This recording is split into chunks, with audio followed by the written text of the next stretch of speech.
അഴലേറും ജീവിതമരുവിൽ നീ തളരുകയോ ഇനി സഹജേ? അഴലേറും ജീവിതമരുവിൽ നീ തളരുകയോ ഇനി സഹജേ?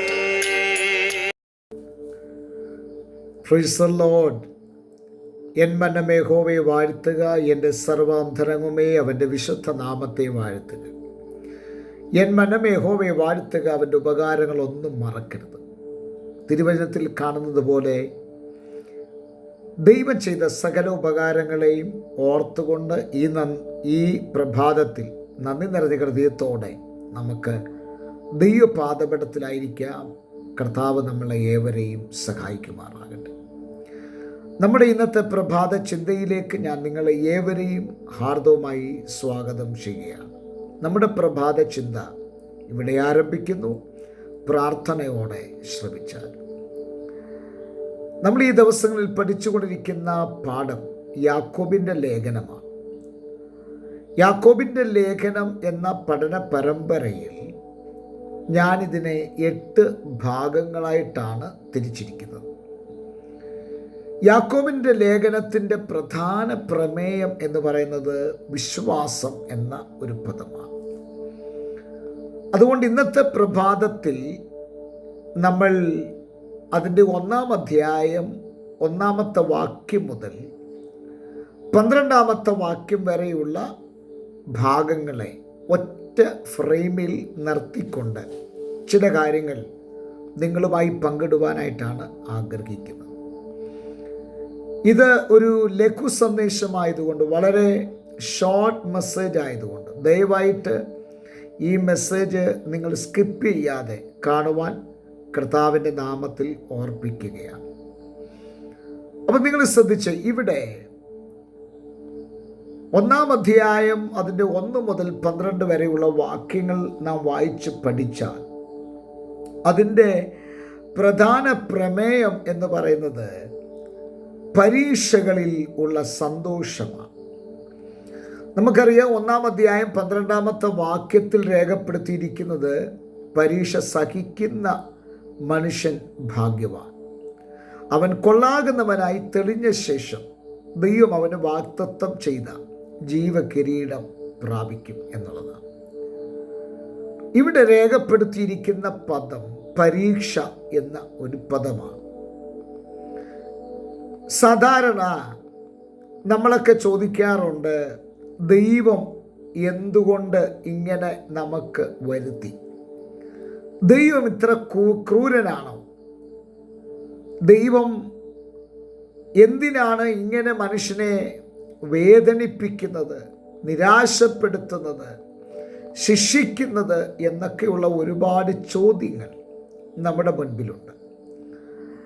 എന്നാൽ ഞാൻ പറയാം, എനിക്ക് ഒരു ആൺപൈതലിനെ ദൈവം ദാനമായി തന്നിട്ടുണ്ട്. അവൻ്റെ ചെറിയ പ്രായം മുതൽ ഞാൻ ആഗ്രഹിച്ച ഒന്ന് അവനിൽ നല്ല ഒരു ഉന്നത വിദ്യാഭ്യാസം കരസ്ഥമാക്കി കൊടുക്കുക എന്നുള്ളതാണ്. അതിന് ഞാൻ എന്താ അവനെ ചെയ്തത്? ഞാൻ നഴ്സറി മുതൽ LKG UKG സ്റ്റാൻഡേർഡ് ഫസ്റ്റ് 1, 2 ഇങ്ങനെ. അപ്പോൾ ഇവൻ പഠിച്ച ഓരോ ക്ലാസ്സുകളിലും അടുത്ത ഒരു ലെവലിലേക്ക്, ഒരു തലത്തിലേക്ക് കയറണമെങ്കിൽ അതിനൊരു മെയിൻ എക്സാം ഉണ്ട്. അതിനെയാണ് ആനുവൽ എക്സാം, അല്ലെങ്കിൽ നമ്മുടെ മലയാളം ഭാഷയിൽ പറഞ്ഞ ആണ്ട് പരീക്ഷ എന്നൊക്കെ പറയുന്നത്. ഇതിൻ്റെ ഇടയിൽ വരുന്ന പല എക്സാമിനേഷൻസ് ഉണ്ട്, പല പരീക്ഷകളുണ്ട്. നമ്മുടെ നാട്ടിൽ ഓണപ്പരീക്ഷയുണ്ട്, ക്രിസ്മസ് പരീക്ഷയുണ്ട്, ഇങ്ങനെ. എന്നാൽ ആനുവൽ എക്സാമാണ് പ്രധാനപ്പെട്ട എക്സാം. മറ്റേതെല്ലാം ഒരു ടെസ്റ്റാണ്. നമ്മൾ എത്രമാത്രം പഠിക്കുന്നുണ്ട് എന്നറിയാൻ ഉപയോഗിക്കുന്ന ഒരു ഉപാധിയാണത്. എന്നാൽ ഇതിൻ്റെ ആനുവൽ എക്സാം കഴിയുമ്പോൾ ഒരു റിസൾട്ട് പുറത്തു വരും. ആ റിസൾട്ടിലാണ് നമ്മുടെ സന്തോഷവും ദുഃഖവും ഒളിഞ്ഞു കിടക്കുന്നത്.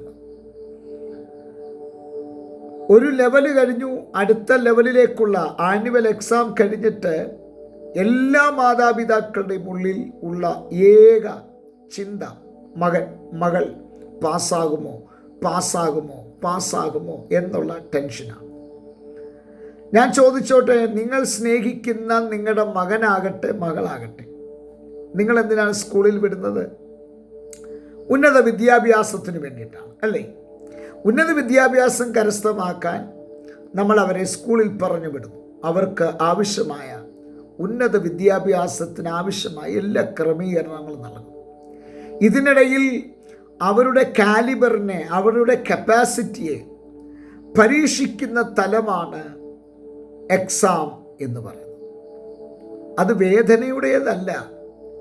ആ പരീക്ഷ പാസ്സായി പുറത്തു വന്നാൽ സന്തോഷത്തിൻ്റെ സുദിനമാണ് എന്നുള്ളതാണ്. ഒരു ദൈവ പൈതലിനെ സംബന്ധിച്ചിടത്തോളം ദൈവം ആഗ്രഹിക്കുന്നതും ഇത് തന്നെയാണ്. നമ്മുടെ ഇടയിൽ ഒരു പാട്ടുണ്ടല്ലോ, നിന്നെ തകർക്കുവാനോ നിന്നെ മുടിക്കുവാനോ അല്ല ഈ ശോധന, പിന്നെന്തിനാ? പാട്ടുകാരൻ പാടും, നിന്നെ പണിതെടുത്ത് നല്ലൊരു പൊന്നാക്കുവാൻ. അപ്പം ദൈവം നമുക്ക് തരുന്ന ശോധനകൾ, പരിശോധനകൾ നമ്മെ തകർത്ത് കളയുവാനോ നമ്മെ മുടിച്ച് കളയുവാനോ അല്ല, മറിച്ച് അതിൽ കൂടെ ദൈവം നമ്മെ പണിതെടുക്കുകയാണ്. എന്തിനു വേണ്ടിയിട്ടാണ്? ഒരു നല്ല വിലയുള്ള മുത്തായി മാറാൻ, ഒരു നല്ല പൊസിഷനിലേക്ക്, ഒരു നല്ല പദവിയിലേക്ക്, നല്ല ഒരു തലത്തിലേക്ക് എത്തപ്പെടുവാനാണ് ദൈവം നമ്മെ പരീക്ഷിക്കുന്നത്. ആ പരീക്ഷ സഹിക്കുന്ന മനുഷ്യനാണ് ഭാഗ്യവാൻ എന്ന് രേഖപ്പെടുത്തിയിരിക്കുന്നത്. ഈ പ്രഭാതത്തിൽ പറയട്ടെ, ചില പരിശോധനകളിൽ കൂടെ, പരീക്ഷകളിൽ കൂടെ, വേദനകളിൽ കൂടെ കടന്നു പോകുന്ന ഒരു വ്യക്തിയാണോ? അങ്ങനെയെങ്കിൽ നിരാശപ്പെടേണ്ട. നമ്മളെ കാത്തിരിക്കുന്നത് ഒരു വിജയത്തിൻ്റെ സോപാനമാണ്. ആ വിജയത്തിൻ്റെ സോപാനത്തിൽ കൊണ്ടെത്തിക്കുവാൻ ചില പരീക്ഷകളിൽ കൂടെ ഞാനും നിങ്ങളും കടന്നു പോകേണ്ടി വരികയാണ്. എവറസ്റ്റ് കയറുവാൻ ചെല്ലുന്ന എവറസ്റ്റ് യാത്രികർക്കറിയാം അവർ സഹിക്കുന്ന വേദനകൾ എത്രമാത്രമാണെന്ന്. എന്നാൽ ആ പർവ്വതം മുകളിൽ എത്തിക്കഴിയുമ്പോൾ അവർക്ക് മനസ്സിലാകും, ഞാൻ നാളിതുവരെയും സഹിച്ച ത്യാഗങ്ങൾ, ഞാൻ നാളിതുവരെയും സഹിച്ച പങ്കപ്പാടുകൾ, അതിൻ്റെ അത്യുത്തമമായ റിസൾട്ടാണ് ഈ കൊടുമുടിയുടെ ശിഖരം ഞാൻ കീഴടക്കിയത്. അതെ, പരീക്ഷയുടെ ശിഖരം കീഴടക്കുന്നത് നമ്മളെ ഒരു ഉത്തമ സ്ഥാനത്ത് കൊണ്ടെത്തിക്കുവാനാണ്. അതുകൊണ്ട് അതിൽ നിരാശപ്പെടരുത്. വേദനിക്കും തോറും അതിൻ്റെ അകത്തൊരു മധുരമുണ്ട് എന്നുള്ള ചിന്തയോടെ ഈ പ്രഭാത ചിന്ത ഞാൻ ഇവിടെ അവസാനിപ്പിക്കുന്നു. കണ്ണുകളെ അടയ്ക്കാം, പ്രാർത്ഥിക്കാം. നല്ല ദൈവമേ, സ്വർഗസ്ഥ പിതാവേ, ജനത്തെ അനുഗ്രഹിച്ച് പ്രാർത്ഥിക്കുന്നു. വലിയ അനുഗ്രഹമാക്കി തീർക്കണം യേശു ക്രിസ്തുവിൻ നാമത്തിൽ തന്നെ, ആമേൻ. എല്ലാവർക്കും നല്ലൊരു പ്രഭാത വന്ദനം നേരുന്നു. ക്രിസ്തുവിൽ നിങ്ങളുടെ പ്രിയ സഹോദരൻ പാസ്റ്റർ ജോസ് സാമുവേൽ. ദയവായി എൻ്റെ യൂട്യൂബ് ആൻഡ് ഫേസ്ബുക്ക് ഒന്ന് സബ്സ്ക്രൈബ് ചെയ്യുക, ഫോളോ ചെയ്യുക, ലൈക്ക് ചെയ്യുക, ഷെയർ ചെയ്യുക. ദൈവം നിങ്ങളെ ധാരാളമായി അനുഗ്രഹിക്കുമാറാകട്ടെ.